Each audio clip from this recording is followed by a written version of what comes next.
Tous les éditeurs vous le diront, les lecteurs, pendant l'été, adorent lire des histoires de mer.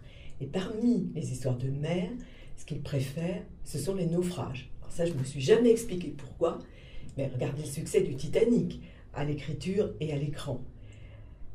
Et il y a des naufrages très anciens qui sont extrêmement bien documentés.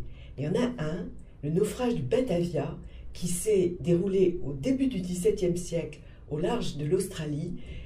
Tout un équipage et tous les passagers, plus de 300 personnes, échouent sur un îlot particulièrement inhospitalier et se révèle dans l'équipage un psychopathe, un apothicaire diabolique, frustré, obsédé sexuel, qui va semer pendant plusieurs semaines, plusieurs mois, la folie et le désespoir sur cet îlot atroce. Quelqu'un va réussir à se sauver, rassurez-vous, ça se termine bien. Histoire formidable pour un romancier. Depuis des années et des années, le célèbre sinologue Simon Leys voulait écrire. Et en 2003, alors qu'il n'avait toujours pas écrit ce roman formidable, il s'aperçoit qu'un historien a reconstitué le naufrage.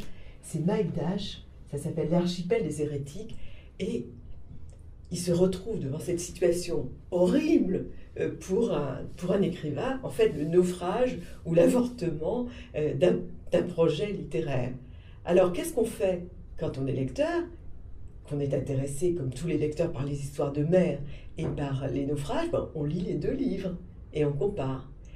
A priori, j'étais favorable à Simon Leys, qui écrit merveilleusement bien sur la Chine, qu'il connaît parfaitement, qui est un esprit extrêmement lucide. Mais là, j'ai été déçue, parce qu'il a écrit un petit texte un peu jaloux de l'autre livre. Et quand j'ai lu l'autre, en revanche, j'ai été enthousiasmée, parce que reconstituer la vie à bord d'un navire du XVIIe siècle, reconstituer les psychologies des personnages comme l'a fait Mike Dash et se retrouver avec un historien dans un film pareil, un vrai film, un film écrit, un film authentique, je suis restée baba. Alors j'aimerais bien que ça se repasse au cinéma, par exemple. En tout cas, en attendant, vous pouvez lire les deux, puis si vous n'êtes pas d'accord avec moi, on discute.